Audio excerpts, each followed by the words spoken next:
when it comes down to audience Q&A, do you want to do it via chat or just have them speak up? Dealer's choice, Michael. Either way is great. Perfect. Hi, everyone. Welcome. We're just going to give folks just a second, get everyone out of the waiting room. We'll begin.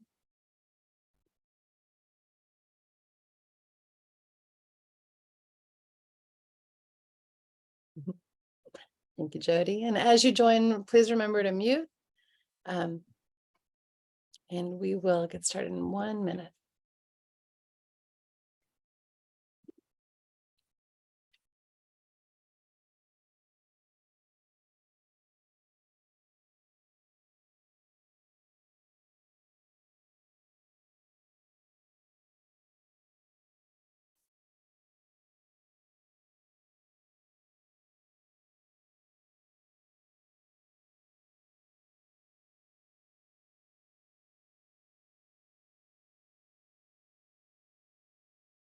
All right, friends.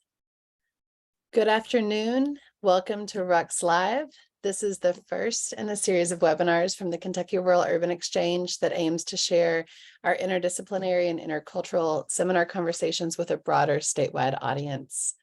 Before we have the pleasure of introducing today's theme and panelist, we just want to offer a little bit of context about the Rural Urban Exchange and Art of the Rural and invite you to get involved in this movement to connect Kentuckians across distance and difference.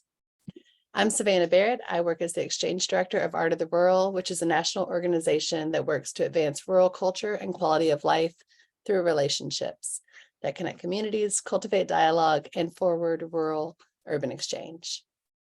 As part of that role, I founded the Kentucky Rural Urban Exchange with our partners at Appleshop 9 years ago. And we really started this work to build a strong network of personal relationships across the disparate regions of our state. We thought it would take us 5 years to build a network of 150 people across the 5 regions.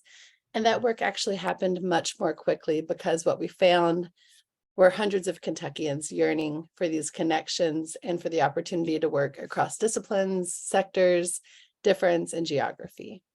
So today, RUX is a nationally recognized arts leadership program designed to build confidence, grow social capital, and bridge divides to unite Kentuckians.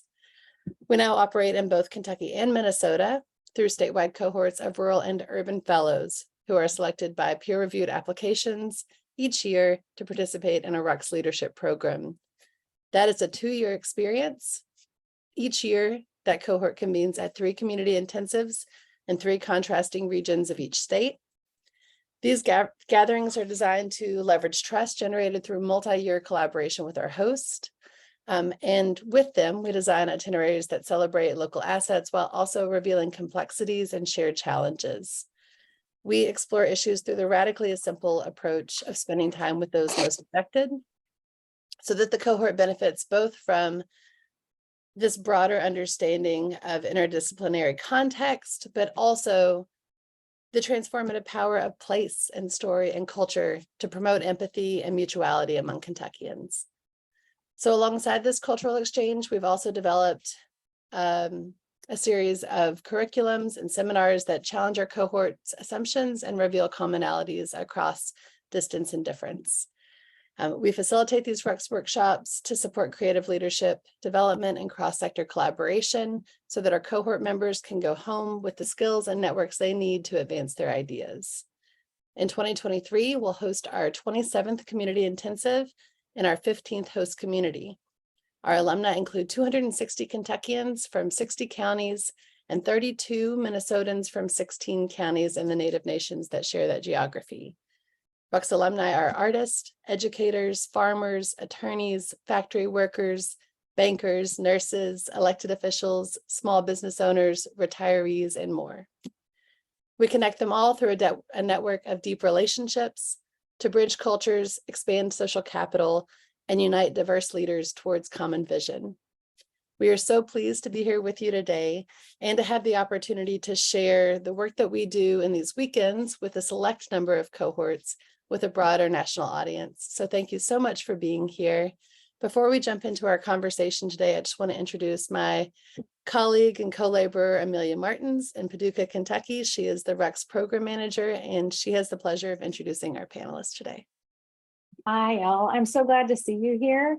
So as Savannah said, my name is Amelia Martins. I am the program manager for the Kentucky Rural Urban Exchange.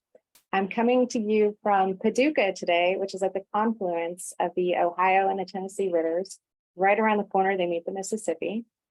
As Savannah said, the Kentucky Rural Urban Exchange, we meet 3 times with the cohort in different spaces across Kentucky. And this year, at the beginning of June, we met with the cohort in Louisville. And at the end of this month, we'll be going to Owensboro. And then our exchange season will wrap up in September in Estill County. So we have 3 river communities this year, and we felt it was a really timely opportunity to have this conversation today with people who work in ecology, culture workers. It's a great intersection. So we're really glad that you can join us. Let me let a couple people in. Okay.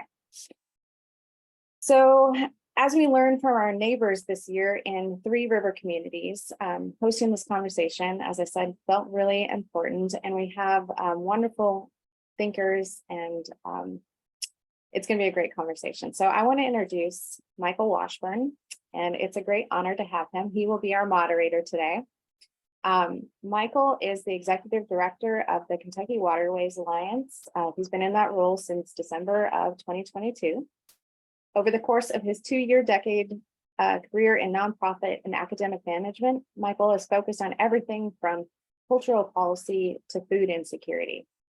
Most recently, he worked as the director of programs at the Humanities New York. And during his time there, he moved the organization away from a focus on static celebrations of history into being an organization that uses the humanities as tools with which to activate community engagement and facilitate dialogue on such issues as climate change, post-incarceration, societal reentry, democracy and trust, and other challenges.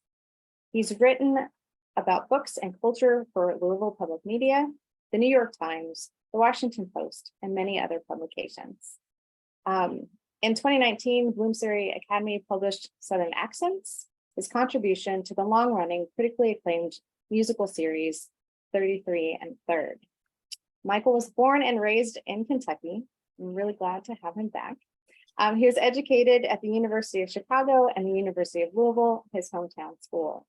When not working with the KWA team or spending time with family and friends, you can find him running slowly, I love that, on the trails that thread through the Red River Gorge, Jefferson Memorial Forest, and other natural gems of the Commonwealth. Michael lives in Louisville's Highland neighborhood with his wife and son. I'm going to turn it over to Michael to let us know about this conversation. Thank you. Thank you so much, Amelia. It's always strange to be confronted with your own bio. And so the saving grace is now I get to confront the panelists with their bios that they submitted in a couple of moments. Thank you again, Rux. Thanks, Hannah, Amelia, and Savannah. It's really an honor to be a part of this conversation.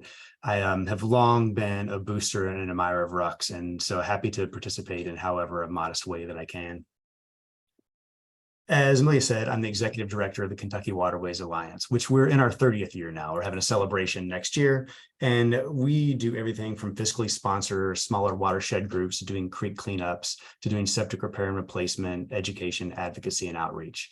It is an organization with a long, successful history of engaging in water policy. I only bring that up right now to say that it's kind of strange for me sometimes when I'm in rooms, feels strange to say that I'm the executive director of the Kentucky Waterways Alliance. But it doesn't feel strange right now in the context of this conversation, because as Amelia said, my background has been to a large extent in the public humanities, which is vague, but it's elastic enough to encompass a lot of things. And when I talk about it, I tend to talk about it as it's the way of using the liberal arts, dialogue, reflection to create opportunities that will hopefully allow for individual, community, and environmental flourishing. And so we're hoping to work those threads into KWA's existing work as we move into the next chapter. So I will try to be brief because we've got people more interesting than me, but I want to say that I think that from my perspective, that science is the necessary or a necessary but not sufficient tool for creating sort of human and environmental sustainability. We need to have a sort of a denser texture of understanding how our lives intersect with the natural world. And this conversation that we're having today is sort of an example of that sort of dense texture. As you may know, Kentucky has 90,000 miles of waterways, which is more than any other state except for Alaska. And that's the background of today's conversation, right? It's that bounty, that abundance. And the beauty of that, but also I think the fragility of that abundance, and that in many ways, the fragility of our own lives, our own communities is kind of balanced upon that fragility. So conversations like today, I hope this is on point with what RUX wanted, are about the ways that we can protect this world and ourselves. And this ultimately ends up being about ways that we can engage with and be in the world. You protect what you love. My colleague Susan Griffin Ward, who I think is on here, wrote recently in a newsletter. And the folks we have on the line today have found radically different ways of activating that love through the intersection of culture and ecology, or perhaps more aptly through the confluence of arts, culture, ecology, conservation, and policy. And we're going to begin like just a small beginning of conversation about their approaches and how they have sort of similarities and dissimilarities, and about their engagement with that confluence today. So it's a sublime lineup. I'm going to introduce them now, and then give a little bit of housekeeping about how the day is going to run, or the hour and a half is going to run, and then get out of the way. I'd first like to introduce Eleanor Hasken-Wagner. Eleanor is the Museum and Historic Site Supervisor at the Capital City Museum in Frankfurt.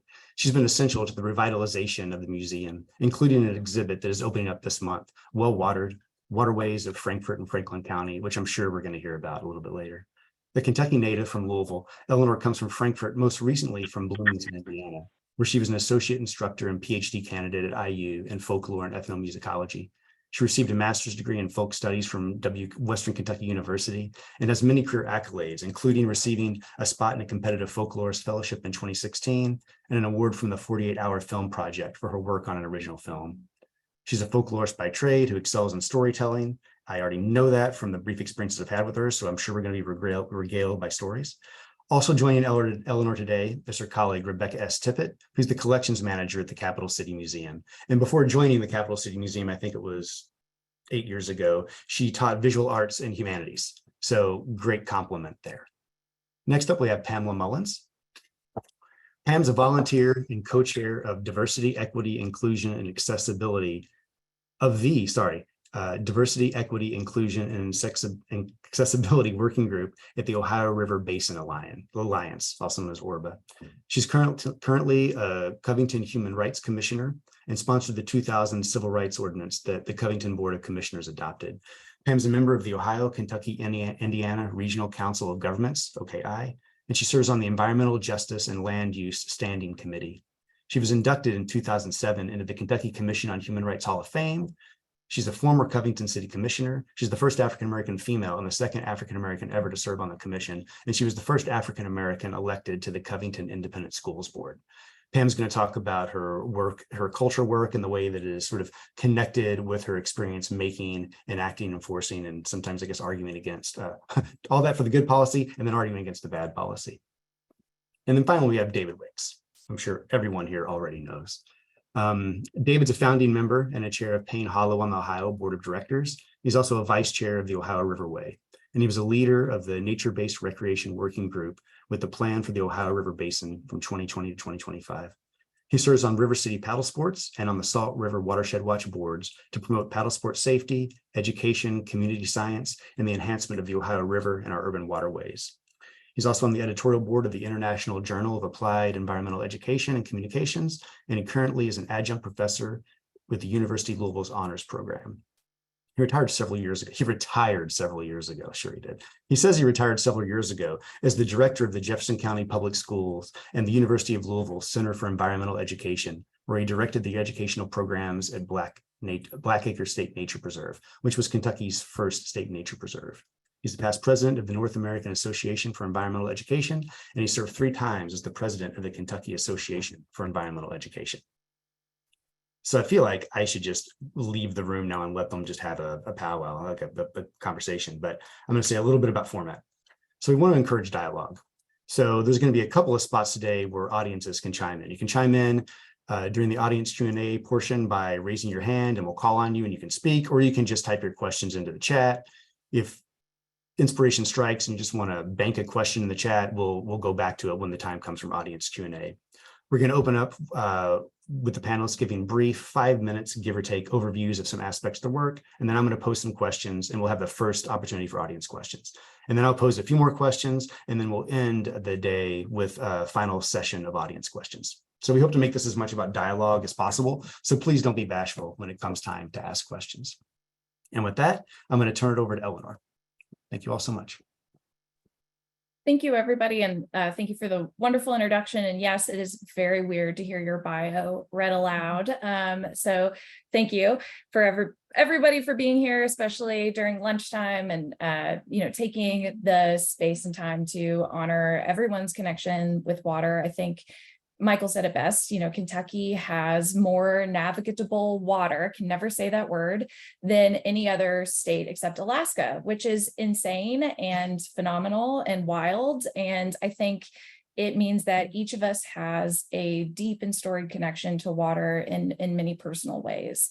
As a Louisvillian, I always felt very close to the Ohio River, and I always felt a very special connection to the Ohio River. So then moving to Frankfort and hearing folks who are from here's connection to the Kentucky River was like, oh, other people have this connection too. Of course they do. But still, it was like a really weird, wonderful encounter. So I will start and then Becky will jump in.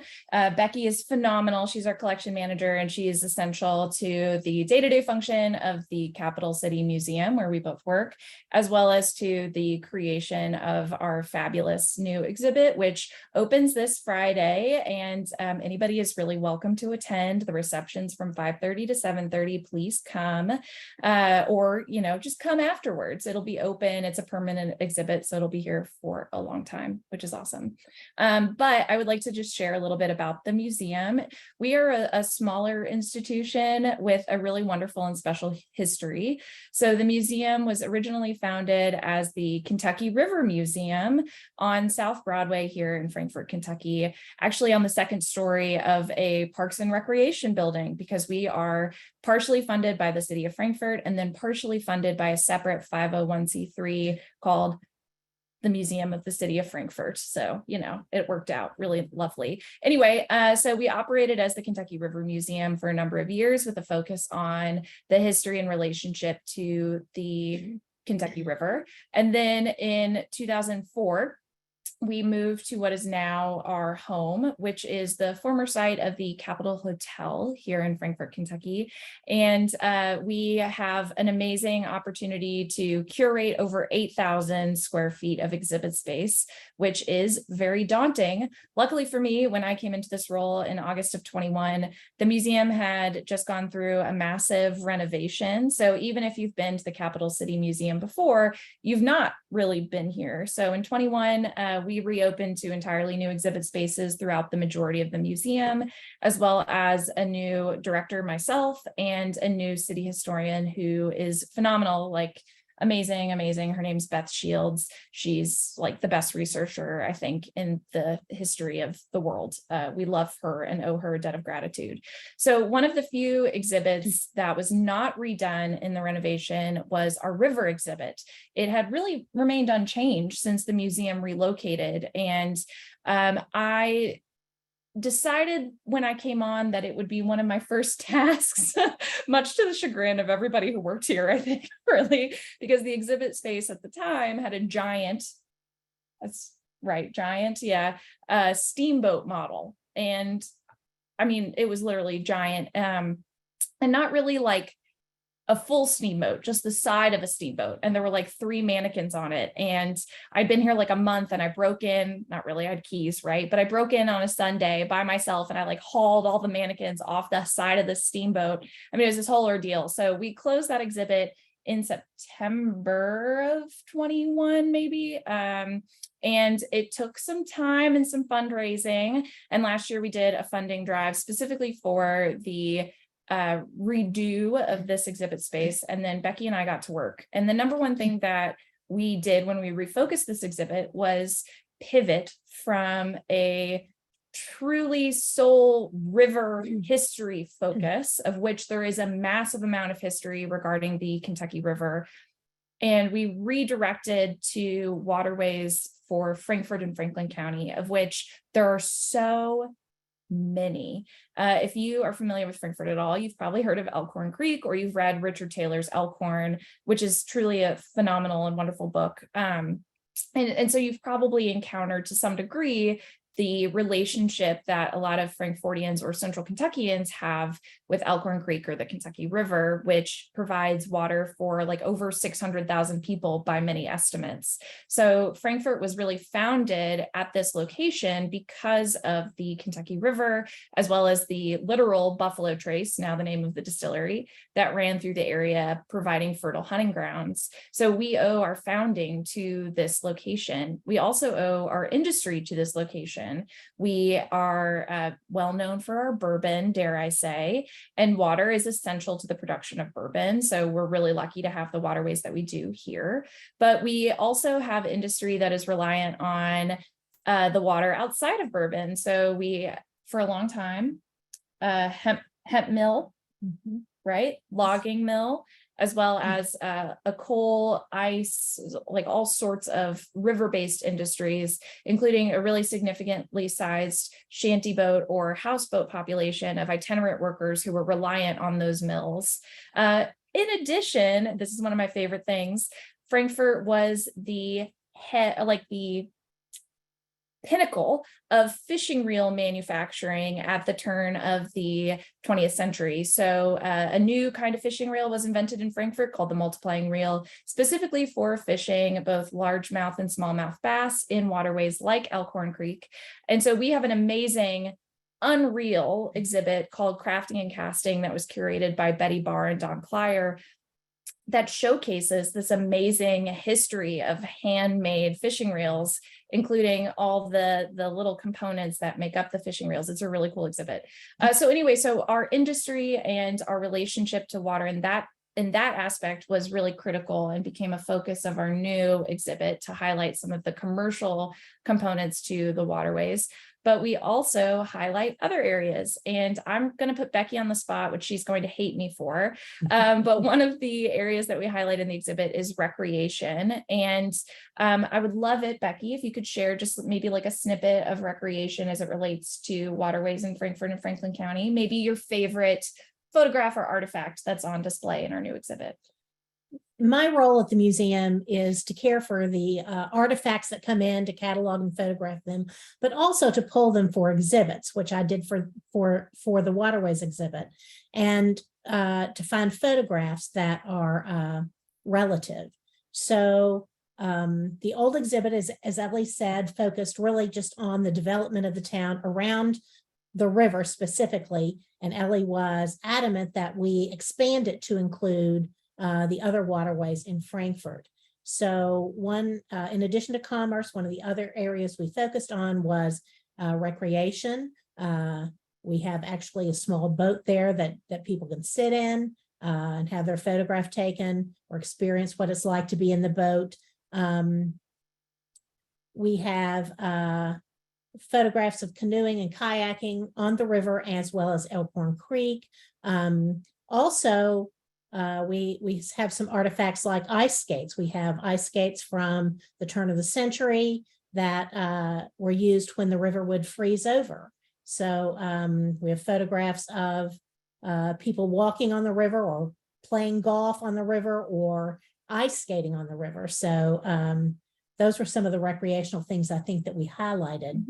Yeah, that's exactly it. And I'll wrap up because there's so many things that I could say about Frankfort and our connections to the water, including the fact that like the mussel conservation program for the state of Kentucky, which is like the mussel conservation program really in the region, if not the United States, is located at the forks of the Elkhorn here, because Kentucky has more native breeds, that's the wrong word, native species, I guess, of mussels than any other state. We have over 27, so it like makes sense, I guess, but it's like so cool and amazing and wild. And If you all are ever interested, in the fall, you can do mussel tagging, which is where you glue glitter onto mussels so they can be released back into the wild. And it's really freaking fun.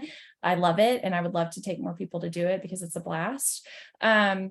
But one of the other areas I think that's really critical that we focus on in this exhibit is environmental disasters related to water, which is something that Kentucky and now Vermont are really experiencing in ways that we're still trying to reconcile. So this includes not only flooding, but here specifically, because of all the industry, there have been multiple instances of bourbon warehouses that have caught fire and ultimately have dumped like insane amounts of alcohol into our waters, both at Glens Creek and Elkhorn Creek, as well as the river, that have resulted in massive fish kills that a lot of the waterways are still recovering from. So that's something we also highlight in this exhibit. And I don't use highlight obviously in a positive way, but it's really critical to our relationship to our water systems to acknowledge these negative impacts that are the result of climate change, industry, as well as affect our ability to live in these areas and have this fluctuating relationship with them.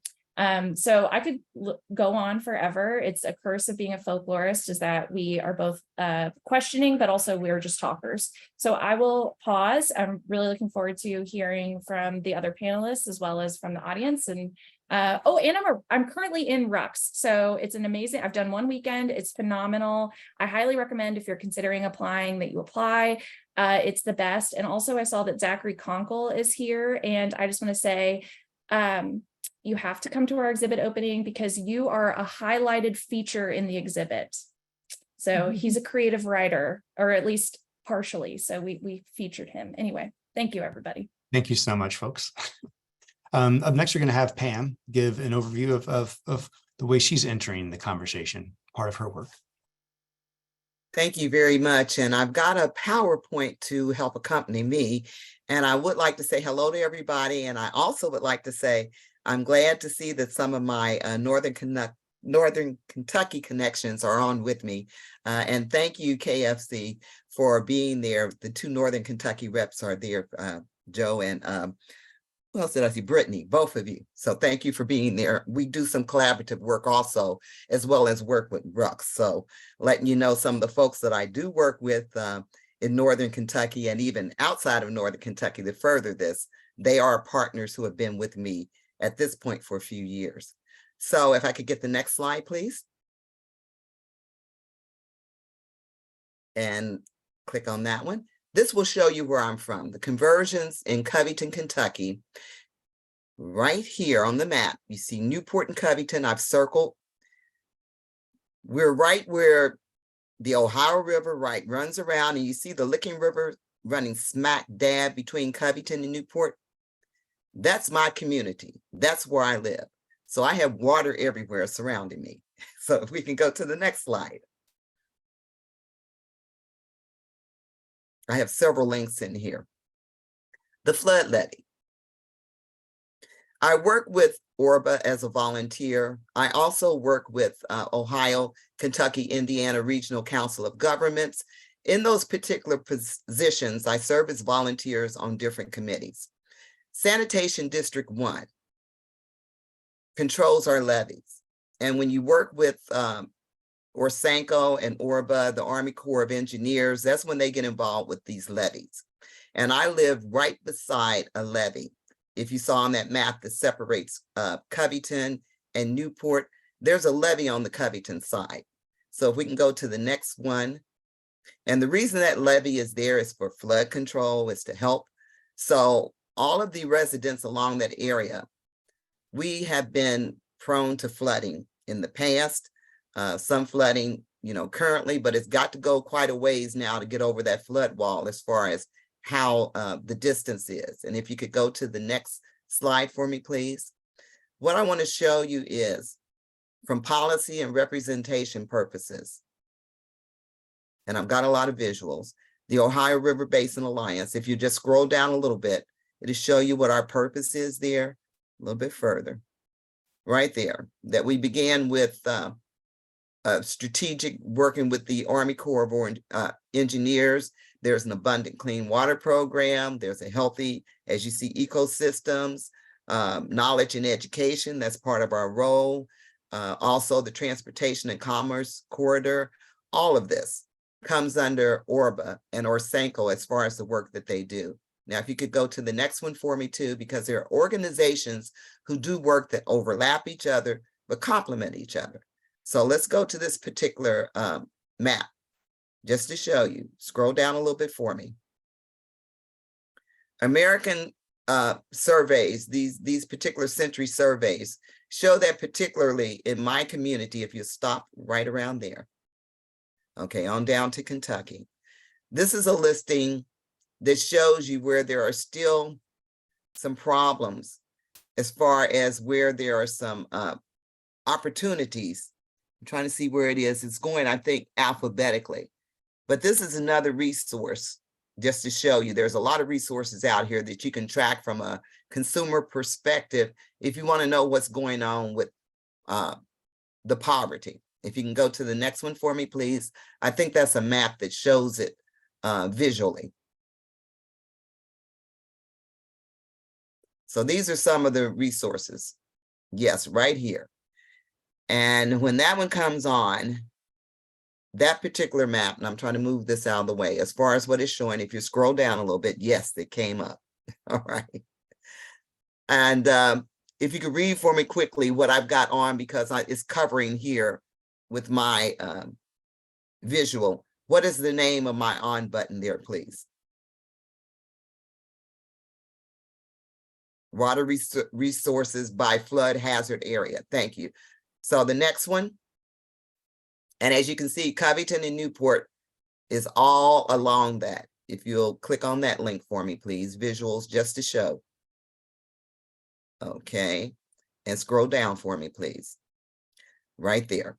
To show that since March 2003, I've been actively involved with what's been going on in my community from a civil rights and from a planning perspective.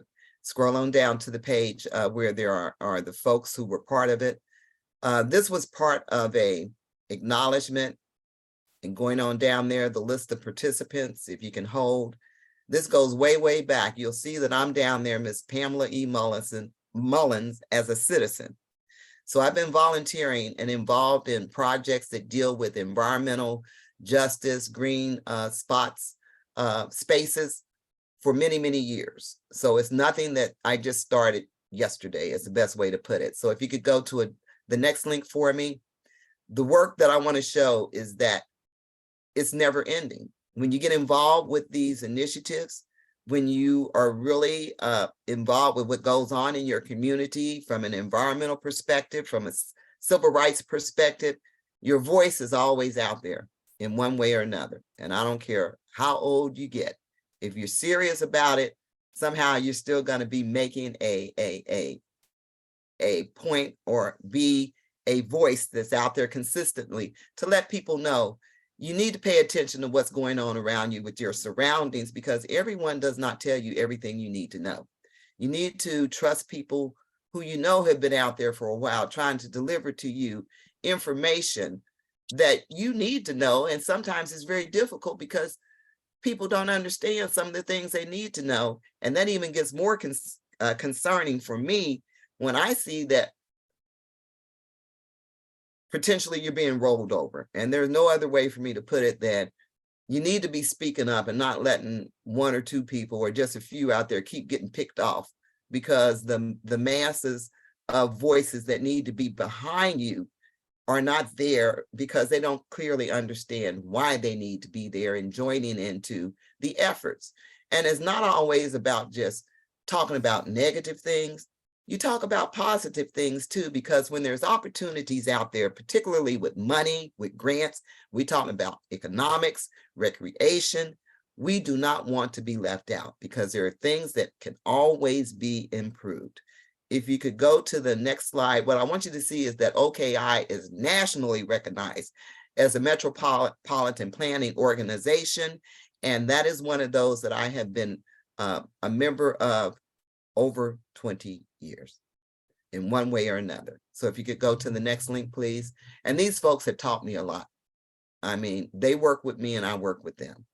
This one shows you for the minorities, environmental justice, generally always follows your communities that are the lower income, heavy minority populated, and that's nationally. It's not just here in my area.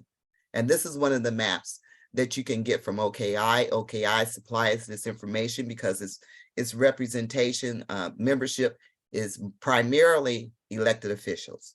And so this is to provide them with knowing here, you know, for your planners and others who are there, this is information that you can see when you're moving out with deciding what else needs to be done in your neighborhoods. If you could go to the next one, please, and you can see Cincinnati and Covington here, the Ohio River separating it. Those are all of the categories that this map shows here, where you're disabled, you're elderly, you're low income, you're minority, and zero car. All of these have impacts on what happens in these communities. And as you see, once again, smack dab within my neighborhood, but just showing you that folks need to be paying attention to these things, but they don't quite understand why.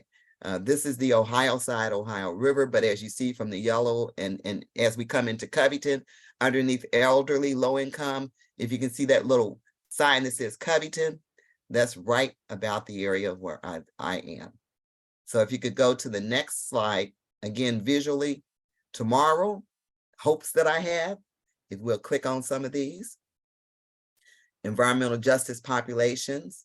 Again, I'm sitting on committees at OKI that actually evaluate proposals from jurisdictions. I want to show you that there are so many jurisdictions. If you click on that one, if that's the next slide, and it'll have some yellow lines. Go to the next one that shows the jurisdictions. Okay, that's yeah, right there.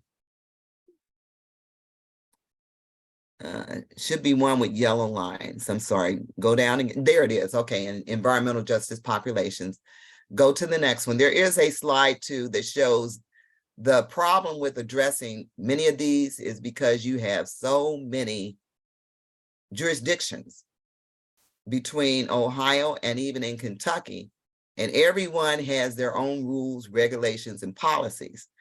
And if you cannot somehow collaborate across these jurisdictions to get jobs done, you're isolated as a silo where no one is paying attention to what your needs are. I am sorry, I know there's another one further down, but I'm not sure where in the PowerPoint. Just click down, that shows the air quality piece. If that's today, there are air quality concerns. What I did want you to know is that between Latonia and Covington, and I'm glad KFC is on here, I have been part of a citizen group who has come together where they have written for a grant. And they've been able to get a grant for Latonia, Kentucky that deals with the air quality. And we've got one from my neighborhood, which is East Side, Kentucky, or Covington also, but we're not as organized right now. And trying to get people to understand that you've got a gift that has been given to you to help you understand any type of contaminants, pollutants that's coming into your neighborhood, monitor that, decide what else do we need to do in order to improve what's happening, because we don't want to be left out. We are not very well organized, and that's the only way that I can put it. And we need help. We need to better understand what we can do as these economic opportunities are coming this way. How can we also participate in this? And I will shut up at this point because I have my partner who is behind me, who will be talking more about the recreational side of it. Thank you. Thanks so much, Pam. You're welcome. And final introductory presentation will come from David Wicks, and then we'll get into some questions and conversation. Well, let me share my screen here. It really is it sharing? Yes, it is. All right. Well, Pam, Maybe it's a pleasure working with you. Go full screen, David, so we can see. Okay, I will here. Certainly is a pleasure working with Orba. Actually, that was that's showing us your internal view. So go back the way it was. It's better before. I'm sorry. Sorry. All right. Well, anyway, it's a pleasure sharing this information with you. And Pam, it's a pleasure working with Orba. And I think you're 100% right, taking into account all of the communities up and down the Ohio River, all of the residents, and no matter what the economic value is of their property. And thank you for your service. It really is such a valuable piece. I'm here to talk really about two projects, Payne Hollow and the Ohio River Way. You know, Mr. Hubbard has written many, many books and many articles. One of his favorites that I like is Glide Around a Bend That Seems Endless, probably written in the 1930s and then updated to be published in a series of guides that I'll talk about in a minute.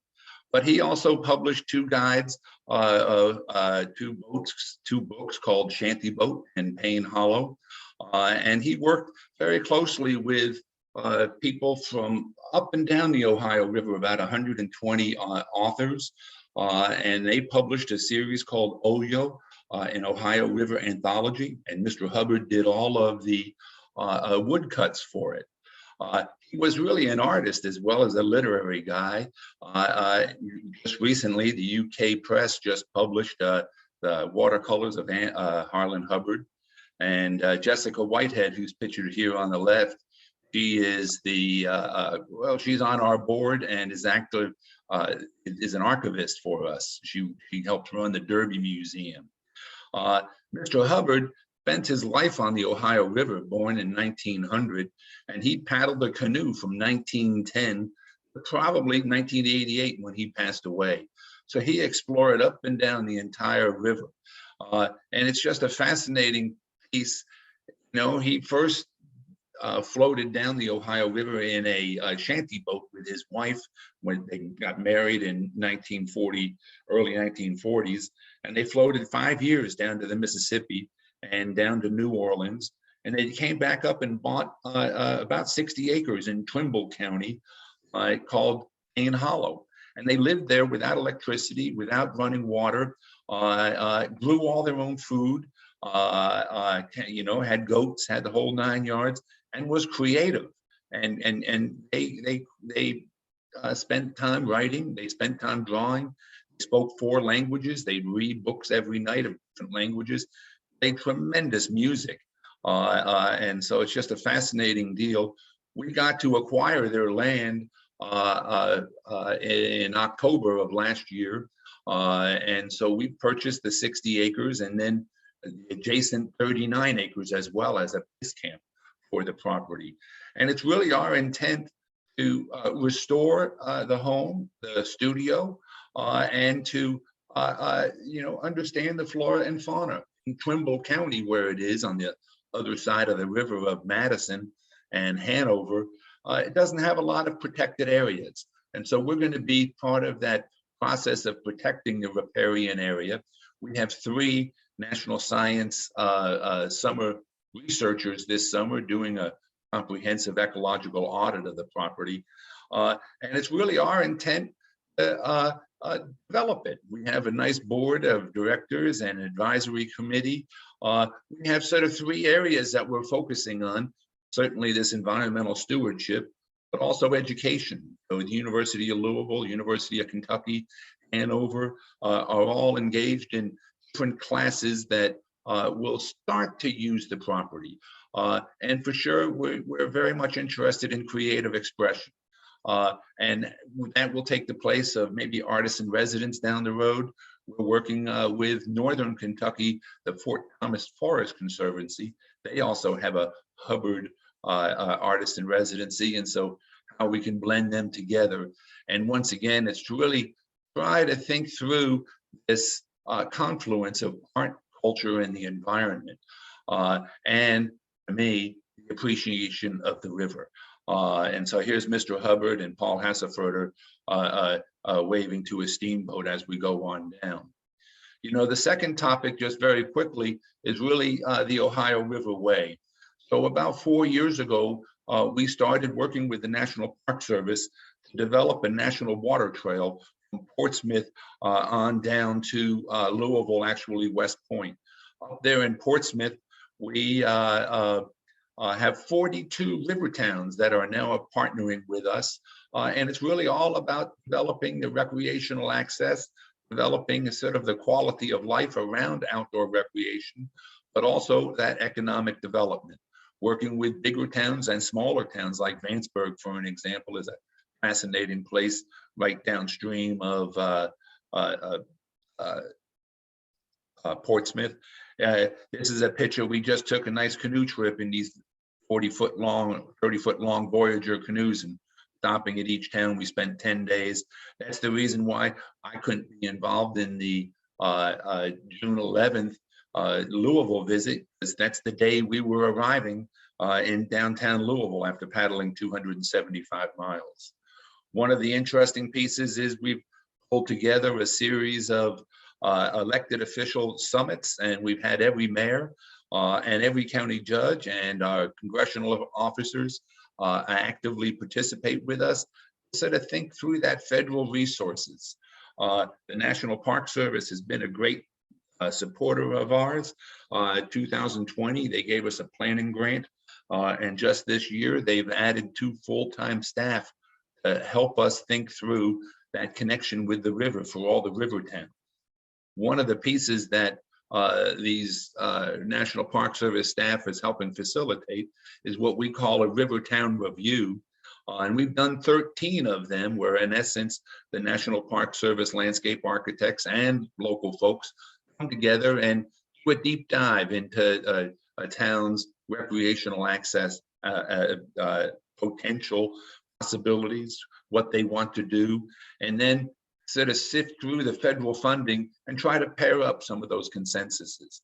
The National Park Service took this concept and created a new program called the Rivertown Review Toolkit, which we're piloting this summer and next fall. And so if individuals are interested in working with the National Park Service to think through their recreational possibilities, that's part of it. You know, we also are trying to pull together all of this material into a national status. We're looking at this process called the geographic ecological funding, and it's really restoration funding. And if you look on this little chart, other areas in our country receive significant dollars, and the Ohio River Basin gets 0. So there's a whole crew, and that's one of Orba's projects, is to work with Congress to really say, let's fund the restoration work, not only in our rural areas, but in our urban areas as well. Ohio River Way just had a nice little publication come out called The Guide to the Ohio River Way. We have about 40,000 copies of it, and it's being distributed up and down the river. And it really highlights the community's work towards reconnecting with the river. The last piece I just want to shout out, and our new director is on this call, but working with the University of Louisville Envirome Institute, where their theme, at least with the Ohio River Way, is called Recreation, Health, and Restoration. And we have a new director starting in Labor Day. And so we're really looking forward to having a professional version of economic development and re-engaging with the river, and having all of our communities re-engage with the river. And so sorry for the PowerPoint foibles, but that's my 2 cents. Thank you so much, David. That is an incredible amount of dynamic work. I mean, federal work, recreational, folk art, formal museum, policy, community engagement, it's incredible. And I mean, the one obvious through line, I say, and this will be my first question. I'm going to try to catch us up on a little bit of time and go to audience questions, maybe after this first question, if people want to prepare something they want to ask or put stuff in the chat.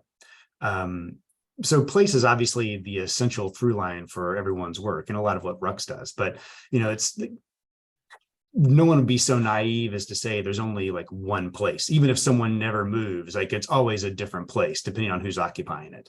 And so there's competing priorities and definitions there. But I also think there's only with all of your work, there's never only one issue. So my question to the panel is, what are your ways of dealing with competing priorities or like regimes of knowledge or interest groups, however you want to define that, in your work and in the world? So this could be historical, recreational, moral, political, scientific, economic, whatever they may be. How do you all sort of triage all these competing priorities in the varieties of work that you're doing? Well, I'll jump right in on that one. And I think the bottom line is it's a focus. And for us, we do have a central focus around water, be it on the shore or be it actually on the water. And our second piece that we do is really adventure, trying to sort of enliven people's lives and trying to enhance that access where they can take their personal adventures, and be it in a rural community, be it in an urban community, be it in a suburban area. And if it's for a day trip or a 10-day paddle down the river like I did, or a 5-day bicycle trip along the area. So it's really we're geographically focused and thematically focused. And so I think that's our way of triaging all the different projects. And it does get complicated, as Pam brought out, because there are resources that flow to certain communities and not to other communities. And I think as designers of projects, we just have to be very, very knowledgeable about that. And I do believe in making sure that this wealth is distributed, the natural wealth, and everybody should have access to it equally. Thanks, David. Other panelists want to chime in on that? I would love to hear your thoughts as well. Yeah, I think this is such a complex and complicated question, especially from this position as a historical institution that, for better or worse, serves as like a first point of contact for people coming to Frankfort and Franklin County from outside of our region, as well as our state, and even internationally. We get like a fair number of international visitors a year, which is exciting, but also for people who live in Frankfort and Franklin County. They are our largest participants in our institution, which is great.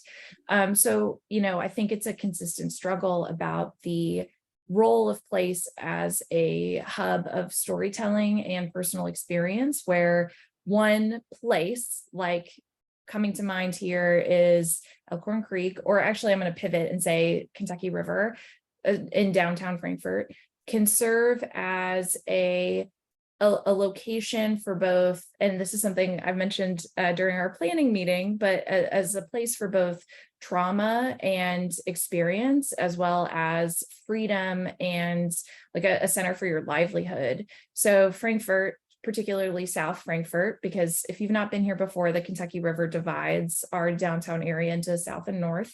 But North Frankfort, I said South Frankfort. North Frankfort was the home to a really vibrant community of working class individuals who were primarily people of color. And during the 1950s, the Slum Revitalization Clearance Act kicked everybody out, for lack of a better word. And it was just like a completely unfair and horrible and weighted experience, where the people who lived in that community were primarily renters. And so when the government purchased the homes, they were not working with the people who lived there, but instead the people who owned the homes. And so folks all of a sudden had nowhere to live. And the reality was that was a working class neighborhood because it was consistently flooded. There was no flood wall that prevented that from happening. And so people who lived there would have so many stories about the reality of living in that community and experiencing flooding constantly. So this is something that still occurring everywhere. And the horrible thing about this too is that the folks who lived in North Frankfort, who were kicked out of their homes, relocated to South Frankfort.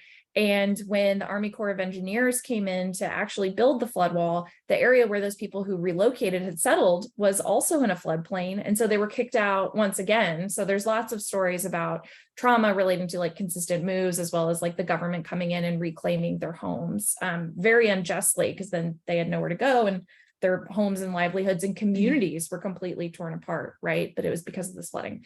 So to go back to your question, though, about how you tell these competing stories, there are so many positive stories about familial relationships and growing up along rivers, but there's also these like very traumatic, relocation and disruptive narratives that we have to honor.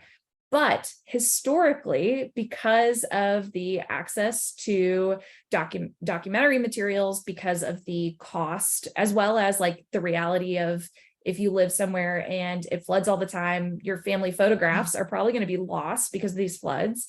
How can you tell the stories of people who lived in these areas when they don't have any historical artifacts that are part of the historical record to pass along? And that's a challenge that we have had really consistently here at the museum, but also through the creation of this exhibit, because there is a place in North Frankfurt where people of color were allowed to have access to the river. And there's one blurry photograph that we know that exists of this place and people interacting with it. And we want to tell that story and illustrate it for younger generations, but we can't, and we can't do it in the way that we want. And so it is a constant struggle to like tell the fullest story and the best picture. And I really feel like I'm kind of rambling. I apologize, but this is something that poor Becky has had to really hear me kind of like process and deal with and figure out how we can bridge that gap and that divide. And we're still working through how to do that. I don't think either of us have really settled on the best way to deal with these competing narratives for these places, except to tell them and let them occupy the same space. That's really the best that we can do. So even though we don't have this documentary material to supplement this place that is so historically relevant, we printed a very large label that describes that it exists. We know it exists. There are stories of it, but because of access, racial inequality, systemic racism, we don't have anything to display to help demonstrate that story. So we try and find those gaps to give them weight in the same way that we would for areas that we do have a lot of documentary material. It almost becomes two stories. There's the actual story of the history of the neighborhood, and there's the story of the erasure, right? Which is that's the dominant thread of American history, right? Is partially that erasure. That's a whole, we could spend hours talking about that because there's so many thoughts and feelings. But particularly with the water, I think it's an area where we view it as, and this is something I see all of us talking about, is like this area where there's such obvious spaces for equality, yet inequality exists and is rampant. And it's an area where, like, theoretically, any of us could like walk down to the river right now and experience it. But if you are not given access to things like swim lessons or, safety equipment, you might not be able to experience it safely. Or your home might be a place where, like, it floods all the time. So the river might not be something you love. It might really be your enemy. So how do you negotiate like that? Anyway, I feel like I kind of got off script. I apologize. Not at all. Not at all. Not at all. It took us to an intriguing place. Pam, I'm sure you have some things to say about the sort of competing priorities. It's been very interesting listening, because we have identical competing priorities here, wherever you surround around the river. Again, it's historically low income, minority. On the Ohio side of ours is a little bit different. It's affluent. But the other thing about this particular area, the Underground Railroad was live running through here. A lot of history behind that on the Kentucky and the Ohio side, that we cannot forget some of the battles, the remnants of things that happened here.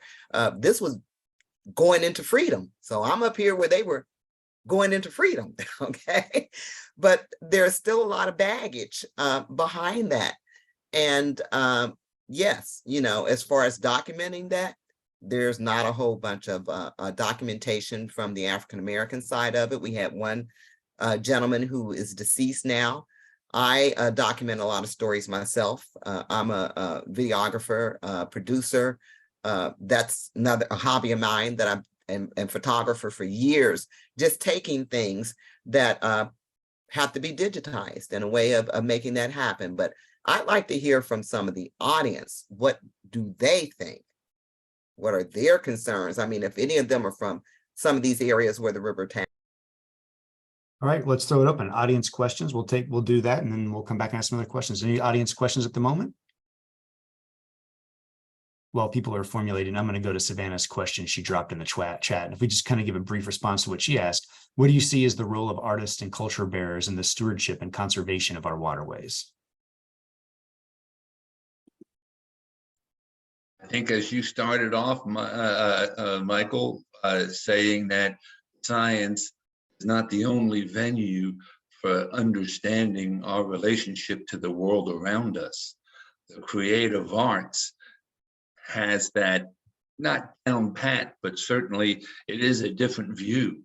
And as we try to represent and understand the different views of water, of the river, of lifestyles, the arts are crucial.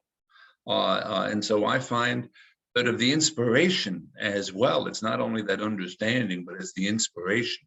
As we work through the paintings and the writings of Mr. Hubbard, we get inspired that it's possible to really live lighter on this planet than we currently are and still be equally as creative, if not more so. Sometimes this technology, sometimes this social connections get in the way of creative thought. And so I think the arts has done tremendous. And so I just hope that science can open up its doors a little bit more to be more inclusive of the arts. Thanks, David. Other folks want to speak to the role of culture bearers and artists in conservation? I believe that it's critical also.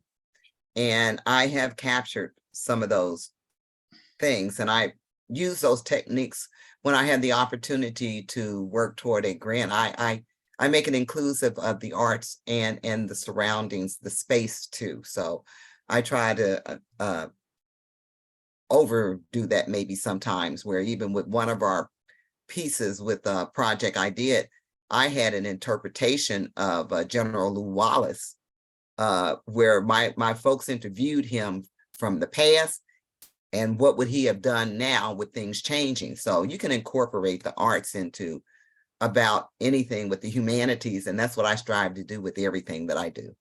Yeah, I mean, there's very little amplitude to a data point, right? But we're like a moment of human experience has, it blossoms. Ellie, were you going to say something? Yeah, so we have two things we would like to add to this conversation. I'm going to shoot it over to Becky first. We have tried in our new exhibit to incorporate some art, some visual art, and we do display paintings of the river by Ellen Glasgow, who is a contemporary artist who has a gallery here in Frankfurt, the Capitol Gallery of Contemporary Art, as well as a painting by Bob Rowe, who is deceased, that we received from his family, and he documented some shanty boats and things on the river. And of course, we have not the original art, but the copies of the artwork of Paul Sawyer, who painted many scenes of the Kentucky River and the Elkhorn Creek. But Eleanor is working with one of my colleagues from education, Karen Hatter, who is doing some theater for the museum, and we have an upcoming theater event in the Waterways area. So yeah, and I think this is kind of pulling the history into the present, as it were. It's Karen is doing a phenomenal job. She put together this great group of folks who are all interested and love the theater, including Becky's son Andrew Tippett, which I just love. He is in charge of plays at the independent high school and I guess middle school here, and he's great and really talented, and we're lucky to know him and have him and his mom involved. But we try and engage with creative ways to bring the youth into our conversations, or like younger people, and importantly, people who traditionally don't view the museum also as an equitable space. That's something I think anybody in any type of industry kind of deals with, is how do we make our space equitable to everybody? And one of the ways that we're doing that, like Becky has said, is through a theater production. It's called A Murder Most Foul. This is a stuffed duck that is made for the production. He's a little bloodied. He's seen some better days. So it's an interactive murder mystery that's set in our Waterways room, where the audience is asked to help solve like this murder of ducks. And I'm going to do like a little screen pivot.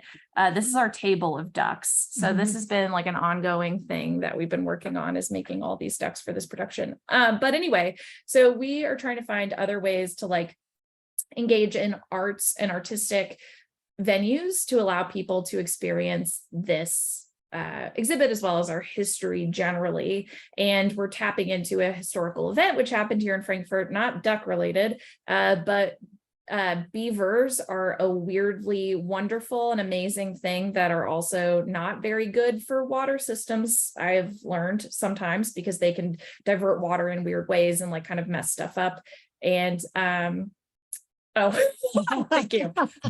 Anyway, they are very disruptive in our parks. And so many years ago, there was a very controversial mass beaver killing.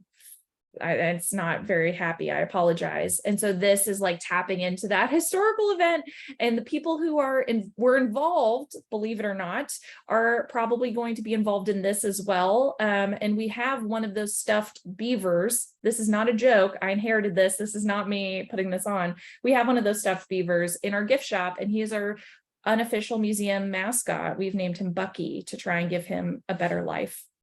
Anyway. Yeah, so we're trying to engage the arts constantly. That's what I'm trying to say. For eulogizing Bucky for us. Thank you. Are there audience questions?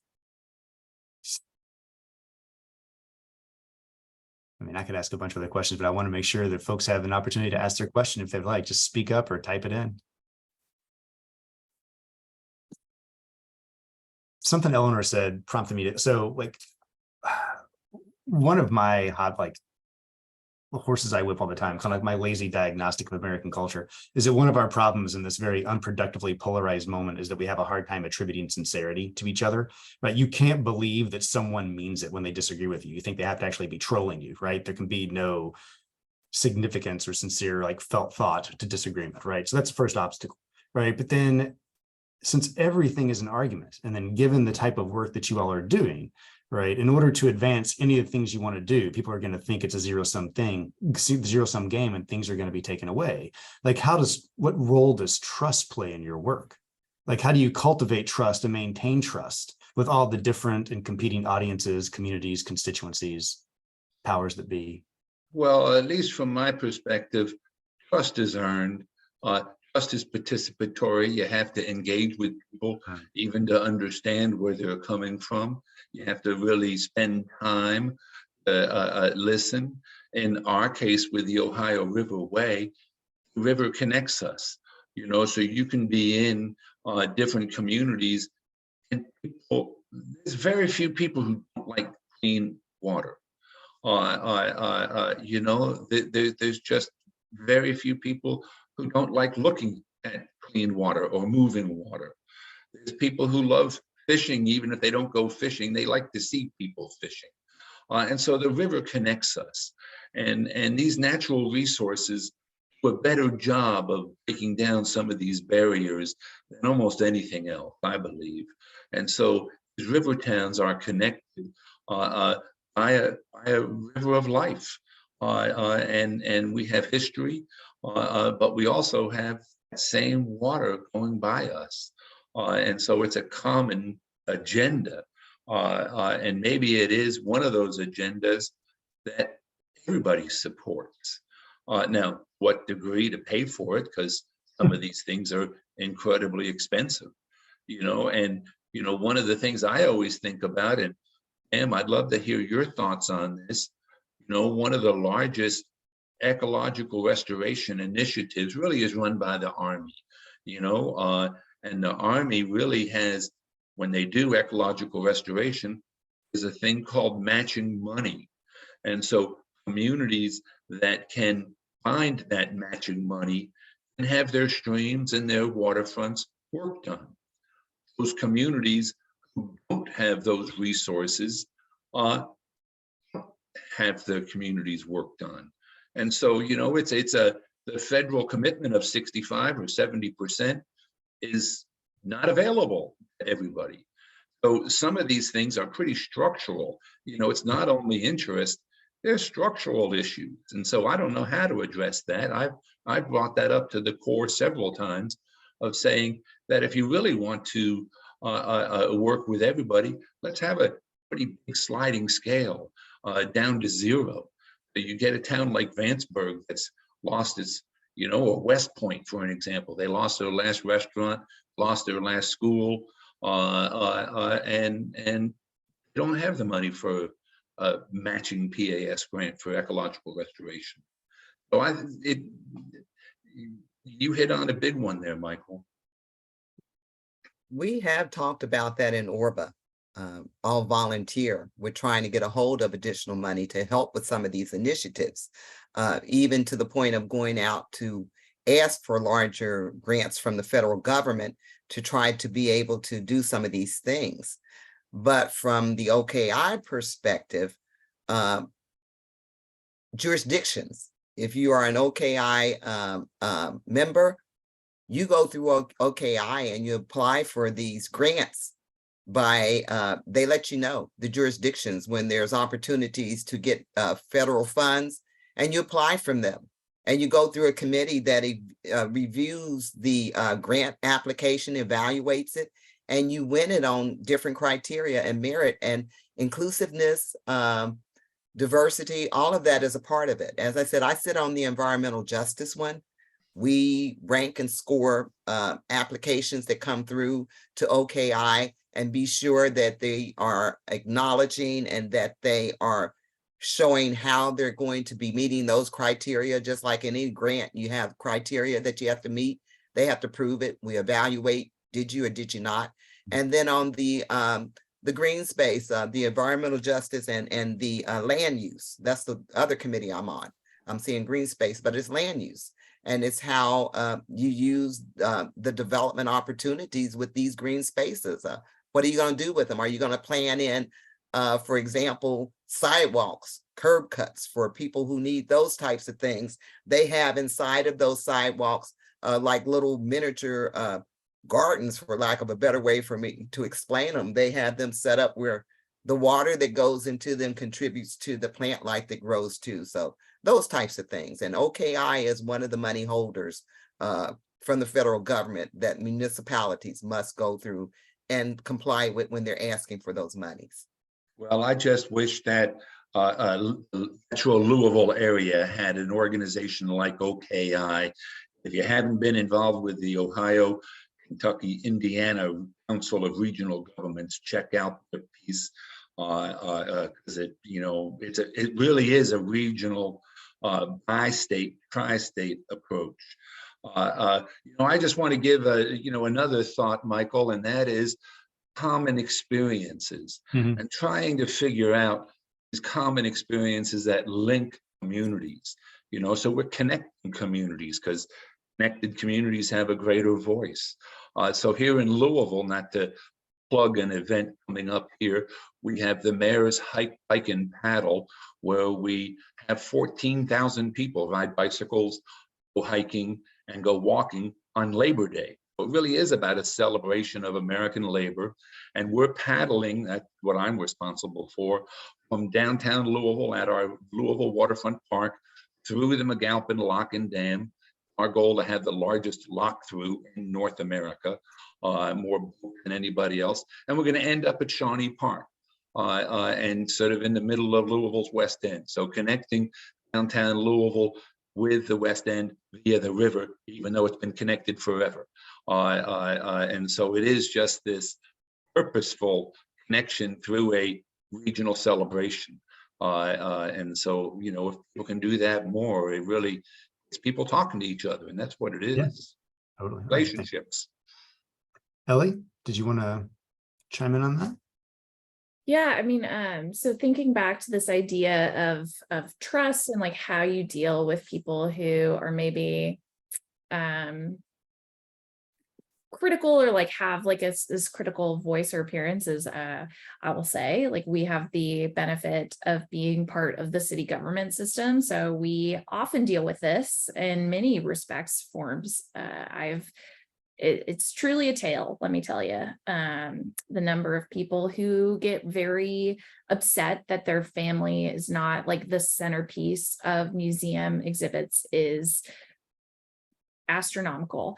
However, that being said, I mean, I think that we are very lucky in that one of the like critical skills of folklorists, as well as any museum person worth their salt, which is everybody here, I can say that with true meaning and heart, is that we are always willing and open to listening, and we'll hear out anybody who has anything that they want to say, critique or otherwise, in terms of maybe the way that we're representing something or how we could better represent something.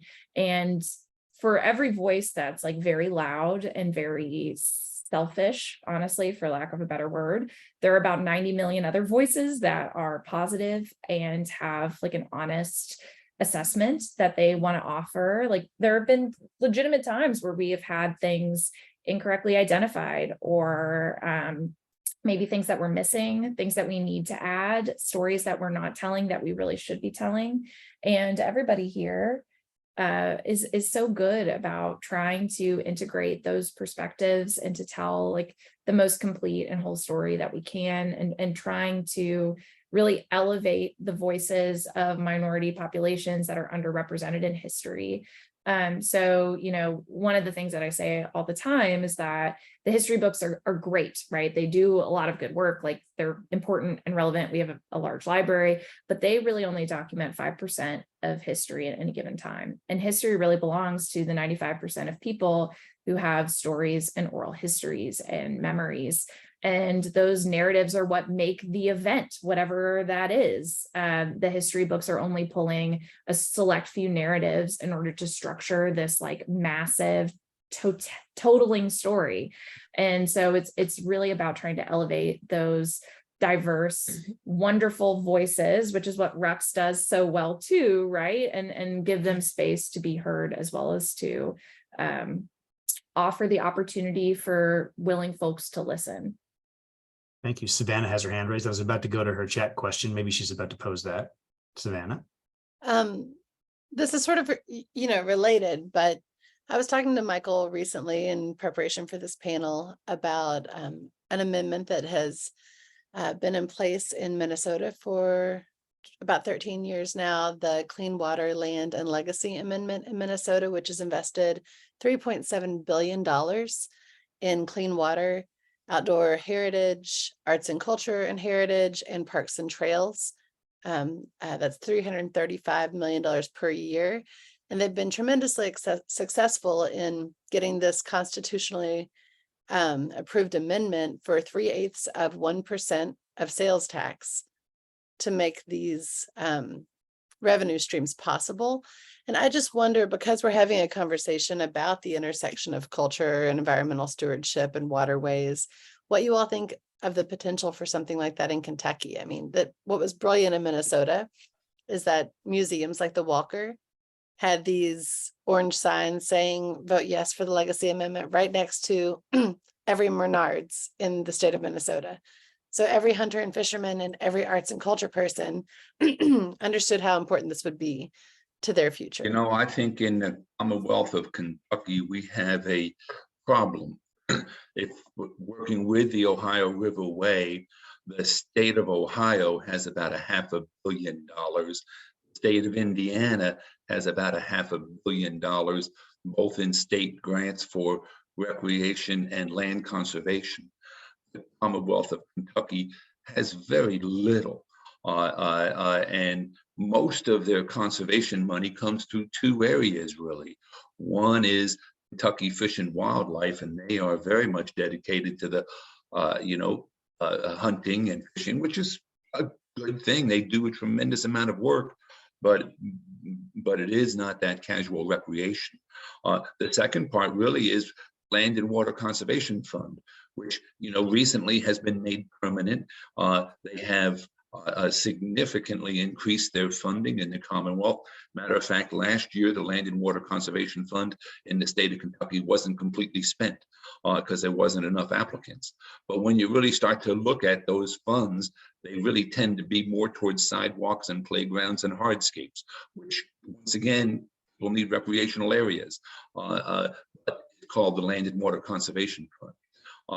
And so there's some initiatives, but it goes back to, I think, this overarching federal initiative that ORBA is sponsoring to look at an ecological restoration program for the basin. Because there is such significant, and you're 100% right, those dedicated state funds, are really where it's at. But unfortunately, in our Commonwealth right now, I don't see that happening. And maybe I'm just an old disgruntled guy, but that's why it's wonderful to have Michael here to really drive that home statewide. And so maybe that's your call. What do you think, Michael? I will say the context of the conversation is an idea I've been kicking around that hasn't been public yet. But so first off, KWA is working with David as well as Orban and some other organizations on this Ohio River Restoration Plan and a coalition that will support it. So 100% in agreement with David's assertion that the regional plan feels essential and imperative. I think a couple of problems with the Kentucky scene is that it's, to a large extent, there's an anti-democratic structure to the way that ballot initiatives are proposed. There's no citizen-led ballot initiative, right? Everything has to pass through both states, both houses of both chambers of the legislature, whatever the words are for state houses.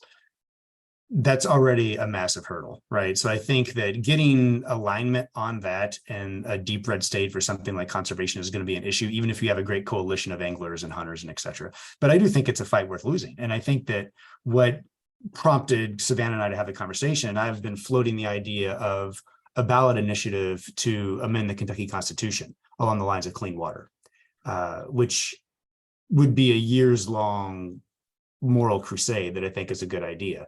That doesn't mean that me thinking it's a good idea implies that it has high likelihood of success, but I think that it's something that would possibly happen. So I am going to remain sort of obstinately optimistic about that struggle.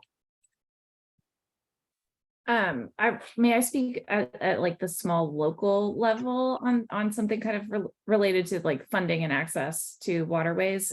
So I mentioned we're part of the Parks Department, and so weirdly privy to parks conversations, and Frankfurt is very special, I guess, really in our frontage along the Kentucky River, since it does, again, bisect our community, it runs on both sides. And so we have three park areas that provide like really consistent public access to the river in various ways.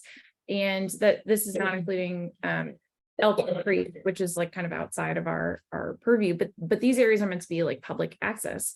And in Frankfurt, we're facing this really frustrating issue where the majority of people who work in our community do not live here. And so we have a huge influx of people from 9 to 5, and then they leave.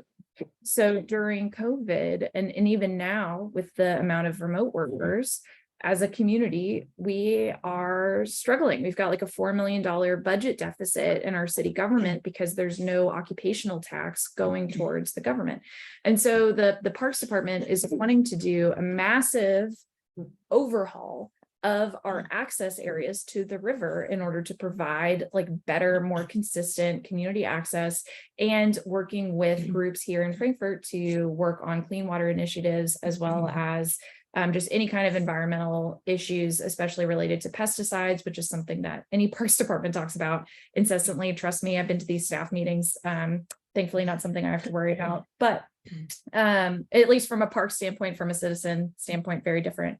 Anyway, But there's no money even locally. Like the money that's coming into the city is being rerouted to necessities, and I use air quotes because they are necessities, but obviously so is our access to the river, like public works or sidewalks or sewage or flooding mitigation again. So it's a real challenge even at a local level, where funding seemingly could come from federal grants or these partner organizations who we work with.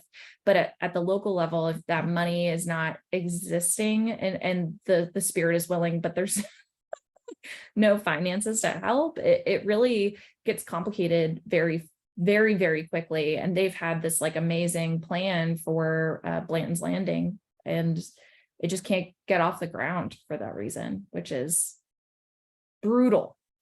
Brutal. Thanks, Ellie. We have 5 minutes left.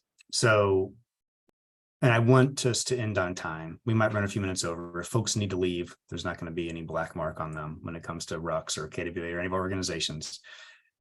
So I'm going to do dealer's choice and kind of throw out a final question for folks in 3 versions of a question, or 3 different questions they can answer. The first would be Savannah's questions earlier. What can folks do to contribute to the health and the betterment of waterways? What can individuals do? The variation on that is, what is one thing you wish folks would have said to you when you got started? What do you wish you had known? And to Zach, I want to say there are certain, his question about state and federal funds, there are some funds that KWA uses through the Kentucky Aquatic Resource Funds, which are environmental fines and penalties, which are used for restoration efforts as opposed to general funds. Email us and we can talk about it. So the 2 questions: what can individuals do if they want to engage? And then what do you wish people had told you when you started down this path? You pick what you want to answer.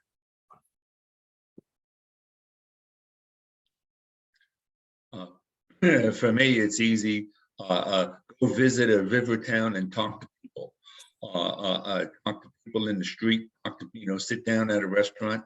Be obnoxious, but learn about their interests and at a community level. And so it's called respect, and it's called relationship. And then the second thing is support your statewide organizations who promote this type of stuff. So, none of these things are free. They're all membership driven, and the more members bring in more money to support this work. So it is a matter of relationship, and talk to people who you might not talk to normally. Thanks, David. Pam?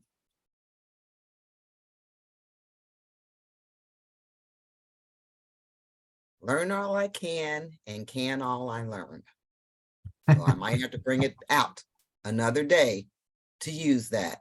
So I've always been policy driven organizations and elected offices that I've been in. You have to learn what the policies and the rules are before you can impact to try to change those. So I say that you also get in with those relationships. As David has said, I respect the relationships that I have. I respect RUX highly. I respect ORBA highly. I respect Kentuckians for the Commonwealth highly. OKI, all of those have taught me something to help me use as I move further to try to be more inclusive, so that my community, I'm a soldier out here, and many times I'm a soldier out here by myself, and I don't have anybody to protect me. And sometimes, when you speak out, you're going to be targeted. So I like when I know people trust me. I feel comfortable with knowing that. But even when you have trust, you have you have those who like you, and you also have those enemies who are always going to try to defeat what it is that you do. Thanks, Pam. You're Ellie? welcome. So I'll speak to the second thing first, that I wish someone would have told me that people who love nature love to share it with you. So when we put out a call for a canoe that we could saw in half, we had an unbelievable number of folks who wanted to share their canoes with us. Not necessarily for us to saw it in half. I think that part they kind of blacked out on. But this thing that like I didn't think I would ever have access to for, financial expenditure reasons. All of a sudden, friends all along Elkhorn Creek, including Richard Taylor, like offered to let me use their kayaks and canoes. And that's like awesome. So, people who really love nature love to share it. The other thing I will say is like, I second everything that everyone said in terms of ways to get involved. And I think this larger conversation about funding is necessary, amazing, and phenomenal.